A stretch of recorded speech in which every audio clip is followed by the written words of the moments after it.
오늘은 사사기 8장 4절에서 17절까지 말씀입니다. 하나님의 말씀을 하찮게 여긴 대가라는 제목으로 같이 함께 말씀을 나누겠습니다. 여러분 오늘 본문 말씀을 보면 기드온이 어제 우리가 나눴던 말씀에서 이스라엘 지파들을 전쟁에 개입시키는 일 때문에 있었던 그런 문제들을 기록하고 있는데요. 어제 말씀에서 기드온이 하나님의 말씀에 온전히 순종하지 못하고 이스라엘 지파들을 전쟁에 개입시켰습니다. 그래서 에브라임 지파에게 굴욕을 당하는 일이 있었는데요. 오늘 본문 말씀을 보면 또 기드온이 굴욕을 당하는 일이 생깁니다. 그런데 오늘 본문에 나오는 내용들을 보면 오늘 일어나는 이 일도 결국에는 에브라임 지파를 전쟁에 참여하게 한 일 때문에 생긴 문제라는 것을 알 수 있습니다. 오늘 본문 말씀을 보면 기드온이 300용사를 이끌고 미디안 군대를 추격하다가 숫곳이라고 하는 곳에 이르게 돼요. 그래서 그곳에서 이제 숫곳 사람들에게 먹을 것을 좀 달라라고 요청을 합니다. 미디안 군대를 추격하느라고 너무 많이 지쳐서 우리가 피곤한데 너무 피곤하고 지쳐 있는데 먹을 것을 좀 달라 이렇게 숫곳 사람들에게 요청을 하게 돼요. 그런데 숫곳 사람들이 기드온을 멸시하고 먹을 것을 주지 않습니다. 여러분 6절 말씀을 한번 보시겠어요? 숫곳의 방백들이 이르되 세바와 삶은 나의 손이 지금 내 손 안에 있다는 거냐? 어찌 우리가 내 군대에게 떡을 주겠느냐 하는지라. 숫곳 방백들이 미디안 왕들이 기드온의 손에 넘겨졌다라고 하는 말을 믿지 않습니다. 그리고 기드온을 조롱하면서 먹을 것을 주지 않아요. 여러분 왜 이 숫곳 사람들이 기드온에게 이런 행동을 취했을까요? 그 이유는 에브라임 지파 때문에 그렇습니다. 7장 25절에 한번 보시겠어요? 7장 25절입니다. 또 미디안의 두 방백 오렙과 수렙을 사로잡아 오렙은 오렙 바위에서 죽이고 수렙은 수렙 포도주 틀에서 죽이고 미디안을 추격하였고 오렙과 수렙의 머리를 요단강 건너편에서 기드온에게 가져왔더라. 아멘. 이 25절에 나와 있는 이 일을 누가 했냐면 에브라임 지파가 했습니다. 에브라임 지파가 요단강에 먼저 가서 요단강가에서 미디안 군대를 막는 일을 했죠. 그래서 이곳에서 이 미디안의 두 방백 오렙과 수렙을 사로잡고 그들을 멸하는 일을 행하게 됩니다. 그런데 이 숫곳이 어디냐면 바로 요단강 서쪽에 가장 근접해 있는 갓지파 성읍입니다. 그러니까 숫곳 사람들은 이 요단강에서 있었던 일을 잘 알고 있었던 거죠. 요단강에서 에브라임 지파가 미디안 군대를 섬멸했던 일을 이 숫곳 사람들이 알고 있었다라는 거예요. 그런데 갑자기 기드온이 나타나서 자신들이 미디안 왕들의 지금 우리에게 미디안 왕들이 지금 넘겨져 있다. 그러니 우리에게 먹을 것을 좀 달라. 이렇게 도와달라 이렇게 부탁을 하니까 숫곳 사람들이 볼 때는요 말도 안 되는 거예요. 기드온의 300명의 용사들이 이 숫곳 사람들에게는요 우습게 보여졌던 거예요. 그런데 여러분 에브라임 지파가 아니라 기드온의 300 용사가 요단강에서 미디안을 섬멸하고 또 이 오렙과 수렙을 섬멸하는 그런 일을 했었다면 어떻게 되었을까요? 숫곳 사람들은 절대로 기드온을 무시하지 못했을 것입니다. 그런데 그 반대의 일이 일어난 거예요. 에브라임 지파가 요단강에서 이 미디안의 군사들을 무찌르는 일이 일어나고 나니까 기드온은 숫곳 사람들에게는요 성에 차지도 않는 그냥 군대였을 뿐인 거죠. 그래서 숫곳 사람들이 이 기드온을 멸시하게 됩니다. 그런데 이게 숫곳에서만 일어난 게 아니라 그 위쪽에 분우엘이라고 하는 성읍에 가서 또 똑같이 이 기드온이 우리에게 먹을 것을 좀 달라라고 요청을 해요. 그런데도 불구하고 이 분우엘 사람도 똑같은 일을 행합니다. 예. 분우엘 사람들은 아마 더 했을 거예요. 왜냐하면 요단강에서 있었던 에브라임 지파 사건도 알고 있고 또 숫곳에서 있었던 일도 들었을 것입니다.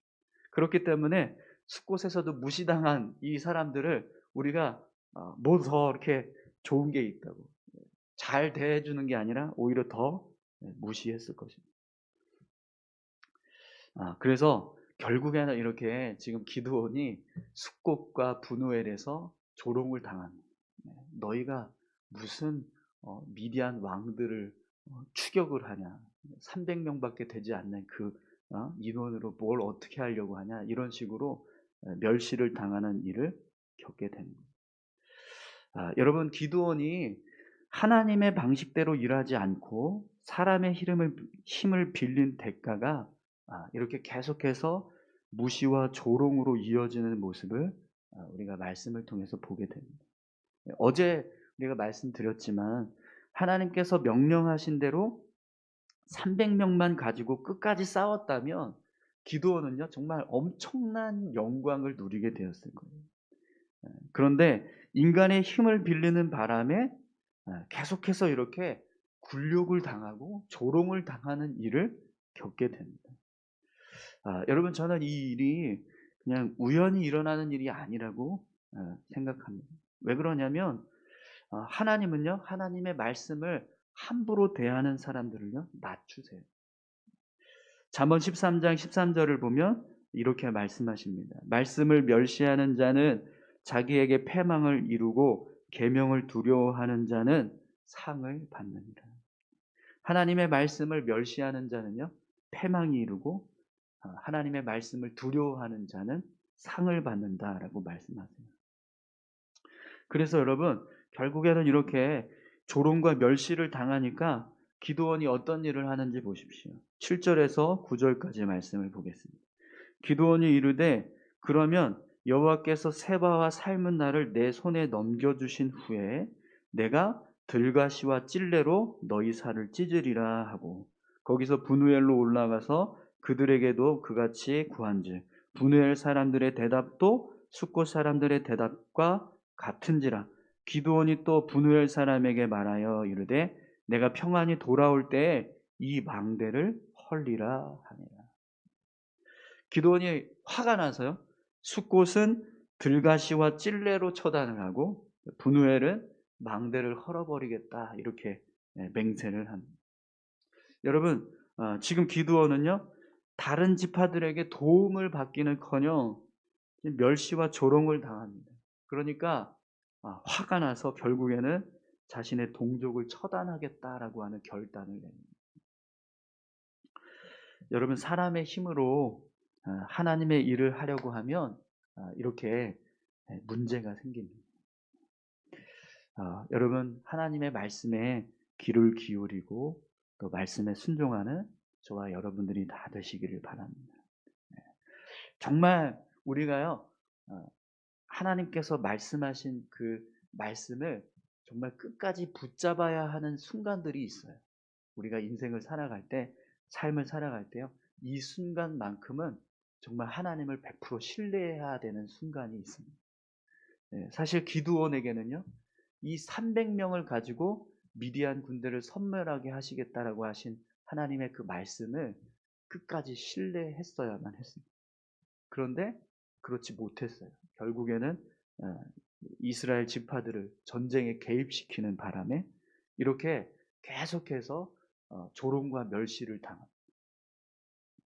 끝까지 말씀을 붙잡을 때 하나님께서 주시는 은혜와 영광이 임하게 되는 줄 믿습니다. 우리의 삶 가운데요 분명히 우리가 정말 믿음으로 굳건히 딱 서야 하는 그런 순간들이 있습니다. 그때 여러분 우리가 정말 하나님 앞에 우리의 믿음을 보여드릴 수 있는 그런 모습들이 우리 가운데 있기를 소망합니다. 여러분, 홍해를 하나님께서 가르실 때 모세를 향해서 하나님이 말씀하셨잖아요. 지팡이를 내밀어서 가리키라, 홍해를 가리켜라 이렇게 말씀하셨잖아요. 그때 모세는 지팡이를 내밀어서 홍해를 가리켰어요. 그죠? 하나님께서 말씀하신 대로 그대로 순종해서 행했습니다. 그러니까 홍해가 갈라지는 모습을 볼 수 있었잖아요. 근데 그 순간에 모세가 다른 마음을 품었다면 어떻게 되었을까요? 홍해를 향해서 지팡이를 가리키지 않고 우리 이스라엘 백성들 중에서 다리를 최대한 제일 빨리 만들 수 있는 사람이 누가 있을까? 이래서 갑자기 어느 지파야 빨리 나와봐 이런 식으로 일을 시작했다면 어떻게 됐을까요? 네. 홍해가 갈라지는 모습은 절대로 볼 수 없었을 겁니다. 아, 기드온도 마찬가지입니다. 기드온도 300명으로 충분하다. 왜 이렇게 말씀까지 나누고 정말 그렇게 하나님께서 역사를 이루실 것처럼 우리가 보았는데 결국에는 이스라엘 지파가 개입되는 상황들을 봤어요.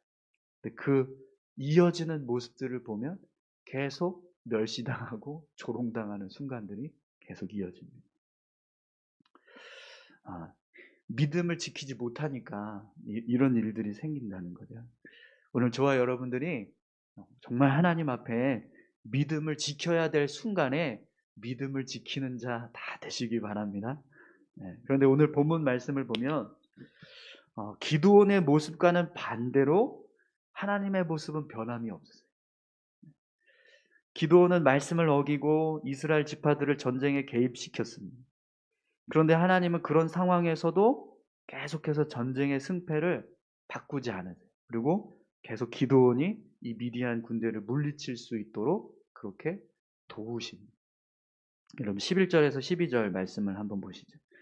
적군이 안심하고 있는 중에 기드온이 노바와 욕부하 동쪽 장막에 거주하는 자의 길로 올라가서 그 적진을 치니 세바와 살문나가 도망하는지나 기드온이 그들의 뒤를 추격하여 미디안의 두 왕 세바와 살문나를 사로잡고 그 온 진영을 격파하니라.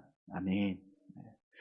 이 세바와 살문나가 도망을 쳤는데 몇 명의 군사를 이끌고 도망쳤냐면 15,000명, 13만 5천 명 중에서 12만 명이 다 섬멸당하고 나머지 15,000명이 남았어요. 15,000명도 사실은 300명으로 대적을 하는 건 쉬운 일이 아닙니다. 그런데 하나님께서 도우셔서 이 15,000명도 다 기드온이 300명으로 다 쓰러뜨리고 결국에는 세바와 살문나를 잡습니다. 포획을 하게 되는 거죠. 그럼 여러분, 왜 하나님은 기드온의 불순종에도 불구하고 이렇게 전쟁의 승패를 계속 유지시켜 가셨을까요? 기드온의 승리로 이끌어가게 하셨을까요? 여러분, 하나님은요, 이 전쟁이 어떻게 해서 승리하게 하시겠다라고 말씀하셨죠? 내 힘으로, 내 능력으로 이 전쟁을 이기게 하시겠다. 이렇게 말씀하셨어요. 그러니까 기드온의 힘이 아니라 하나님의 힘으로 이 전쟁에 승리하게 하시겠다. 이렇게 말씀하셨다는 거예요. 그래서 계속해서 그 말씀을 지키시기 위해서 기드온과 300용사를 돕고 계셨다는 거예요. 뿐만 아니라 하나님이 기드온을 처음 부르셨을 때 어떻게 하셨죠? 기드온이 뭔가를 막 잘해서 회개하고 하나님 앞에 돌아서서가 아니라 하나님이 그냥 기드온을 선택하셔서 일방적으로 천사를 보내셔서 큰 용사여 내가 너와 함께 하겠다 이렇게 말씀하셨어요. 하나님은요 그 말씀을 지금 지키시고 계십니다. 여러분 하나님은 신실하신 분이십니다. 그래서 하나님께서 지금 기드온에게 약속하셨던 말씀들을 끝까지 지키고 계시는 거예요. 그럼 여러분 저는 이 모습을 보면서 하나님의 선하심, 하나님의 신실하심이 감사하기도 한데 한편으로는요 기드온의 모습이 마음에 걸려요. 여러분 기드온이 불순종해도 하나님께서 계속 승리케 하시니까 참 하나님 선하신 분이시고 하나님 신실하신 분이시구나. 우리가 이렇게만 생각해야 될까요? 우리가 하나님의 말씀에 불순종해도 결국에는 이렇게 우리를 사랑하셔서 끝까지 도와주시는구나. 하나님 참 감사하다. 우리가 이렇게만 본다면 그건 참 미숙한 신앙의 모습입니다. 여러분 기드온은요 비록 이번 이 미디안과의 전쟁에서는 승리할지는 모르겠지만 결국 어떤 일이 일어나냐면 하나님과의 관계는 깨집니다. 그래서 오늘 본문 말씀 이후부터 하나님은요, 기드온을 인도하시는 모습이 달라져요. 이어지는 말씀들을 보면 기드온이 살아가는 동안 하나님의 말씀이 임하지 않습니다.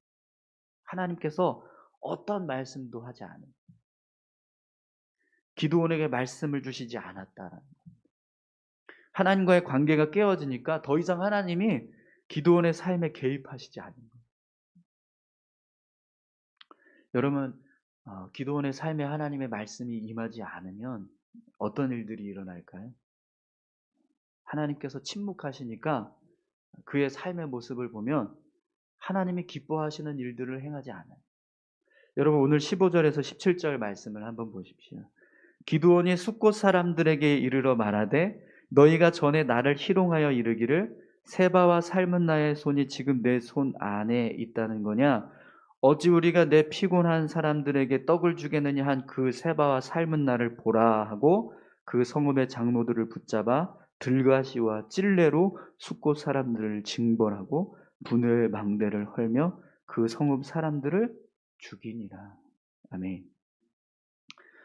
여러분, 지금 기드온은요, 자신의 동족을 멸하는 일을 하고 있습니다. 이들은 모두 다 갓지파 사람들이거든요. 숫곳과 분우엘은 다 갓지파에 속한 성읍들이었어요. 그러니까 지금 기드온은 므낫세 지파 사람이거든요. 므낫세 지파 사람이 갓지파를 처단한 일을 한 거예요. 그런데 여러분, 하나님이 이 모습을 기뻐하지 않으세요. 하나님 절대로 이스라엘 백성들끼리 서로 싸우지 말라고 말씀하셨거든요. 여러분, 레위기 19장에 있는 말씀을 한번 찾아볼까요? 레위기 19장 16절에서 18절 말씀.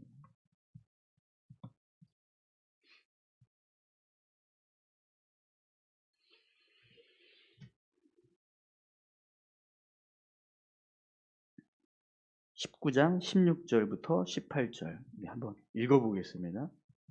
너는 내 백성 중에 돌아다니며 사람을 비방하지 말며 내 이웃의 피를 흘려 이익을 도모하지 말라. 나는 여호와이니라. 너는 내 형제를 마음으로 미워하지 말며 내 이웃을 반드시 견책하라. 그러면 내가 그에 대하여 죄를 담당하지 아니하리라. 원수를 갚지 말며 동포를 원망하지 말며 내 이웃 사랑하기를 내 자신과 같이 사랑하라. 나는 여호와이니라. 아멘. 네. 하나님께서 이스라엘 백성들에게 말씀하신 것. 이스라엘 백성들 안에서 서로 이스라엘 백성들끼리 같은 동포끼리 이런 일을 하지 말라라고 말씀하신 거예요. 그런데 오늘 기드온이 어떤 일을 합니까? 이 레위기 19장에서 말씀하시는 같은 동포를 지금 섬멸하는 일을 하고 있다. 네, 오늘 이 본문에 나오는 이 기드온이 숫곳과 이 분우엘을 섬멸하는 모습을 원어로 표현을 하면 굉장히 잔인하게 그들을 죽였다라고 표현하고 들가시와 찔레로 숫곳을 멸했습니다. 77명의 장로들과 방백들을 들가시와 찔레로 했다는 것. 여러분, 그냥 칼이 아니라 막 가시나무 같은 거를 그걸 가지고 그들을 다 이렇게 쳐서 죽였다라는 거예요. 얼마나 잔인하게 죽였겠습니까? 또 이 분우엘의 망대를 헐었다라고 되어 있는데 망대를 헐고 나서 그들을 죽였느니라 이렇게 말씀하잖아요. 이 죽였다라고 하는 표현이요, 굉장히 폭력적인 모습으로 그들을 섬멸했다라는 것을 원어상으로는 드러내고 있습니다. 네, 한글 성경에는 그냥 죽였다 이렇게만 나오는데 기드온이 굉장히 아주 분노해서 이 숫곳과 분우엘을 섬멸하는 일을 했었다라는 거죠. 여러분, 분명히 이 모습은요, 하나님이 기뻐하시는 모습이 아니에요. 그런데 하나님이 개입하지 않아요. 하나님께서 기드온을 계속해서 인도하고 계셨다면 분명히 이 기드온이 숫곳과 분우엘을 심판하라고 할 때 하나님께서 심판하지 말라라고 말씀하셨어요. 왜냐하면 하나님이 기뻐하시는 일이 아니기 때문에. 그런데 하나님께서 어떤 말씀도 하지 않으세요. 왜 그랬을까요? 말씀을 자꾸 어긴, 말씀의 귀를 기울이지 않은. 정말 결정적인 순간에 하나님의 말씀을 붙잡고 끝까지 믿음으로 섰어야 되는데 그 순간에 기드온이 말씀을 어기는 행위를 했었다라는 거예요. 그래서 하나님이요 더 이상 말씀을 주시지 않습니다. 여러분, 하나님의 말씀을 어기는 일이 작은 일이 아니라는 것을 오늘 말씀을 통해서 다시 한번 깨닫게 됩니다. 말씀을 어기고 불순종하는 삶을 우리가 살면 하나님의 말씀이 끊겨집니다. 하나님과의 관계가 끊어지니까 말씀이 중단된다는 거죠. 여러분, 오늘 저와 여러분들이 정말 말씀 붙잡고 믿음으로 순종하는 삶을 살아갈 수 있기를 소망합니다. 하나님과의 관계가 깨어지면 여러분 우리의 삶은요 인간적인 모습으로 죄된 모습으로 채워질 수밖에 없습니다. 그러나 하나님께서 우리를 지키시고 또 우리를 인도해 가실 때 우리가 하나님의 백성답게 삶을 살아가게 될 줄 믿습니다. 오늘 기드온이 비록 전쟁에서는 승리해요. 이 미디안 군대를 다 섬멸하고 승리를 쟁취합니다. 그러나 그의 삶에 이어지는 모습들을 보시면 이제 내일도 말씀을 보겠지만 계속 조롱당하고 멸시당하고 계속 하나님이 기뻐하시지 않는 일들을 행해요. 말씀이 있어야 우리의 삶이요 하나님의 뜻대로 세워져 갑니다. 말씀이 없으면 이런 일들이 일어나요. 근데 이 기드온의 삶에 말씀이 없는 이유는 그가 말씀을 제대로 지키지 않았기 때문에. 사랑하는 성도 여러분, 말씀 붙잡고 살아가시기를 소망합니다. 우리 이 시간 같이 함께 기도하실까요?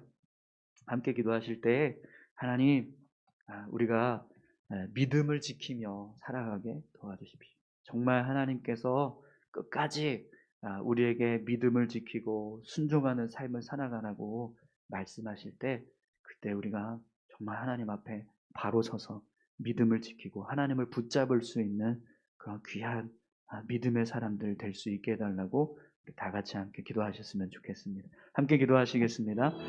하나님 아버지 감사합니다. 우리의 삶을 인도하시는 선하신 주님이신 줄 믿습니다. 말씀을 붙잡고